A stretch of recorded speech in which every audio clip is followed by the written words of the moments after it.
ഞാനൊരു സ്ഥലത്ത് ബൈക്ക് സൈഡാക്കിയിട്ട് തണലത്ത് ഇങ്ങനെ വിശ്രമിക്കുന്ന ഒരു സമയമാണ്. ഒരു പാടത്ത് വെയിലത്ത് ഒരാൾ ചൂണ്ടലിടുകയാണ്. ഓരോരുത്തരുടെ ആഗ്രഹങ്ങളാണല്ലോ. എത്രത്തോളം സൂം ചെയ്താൽ അത് നമുക്ക് സ്ക്രീനിൽ കാണാൻ കഴിയുമെന്നൊന്നും അറിയില്ല.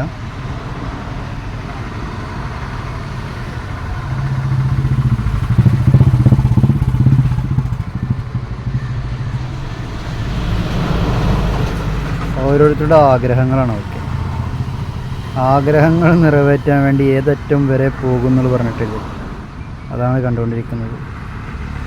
അതുപോലെ തന്നെ നമ്മളൊരു കാര്യം ആത്മാർത്ഥമായിട്ട് ആഗ്രഹിച്ചു കഴിഞ്ഞാൽ അതെല്ലാം മറികടന്നിട്ട് നമ്മളിലേക്ക് തന്നെ എത്തിച്ചേരുമെന്നും പറഞ്ഞിട്ടുണ്ട്.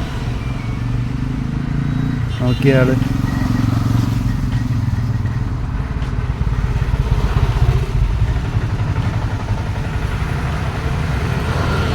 അതും ഈ ഒരു സമയം, ഒരു 12 മണി സമയം ഉച്ചക്ക് വെയിലത്ത്, പാടത്ത് വെയിലത്ത് നിന്നിട്ടാണ് അയാൾ പിടിക്കുന്നത്.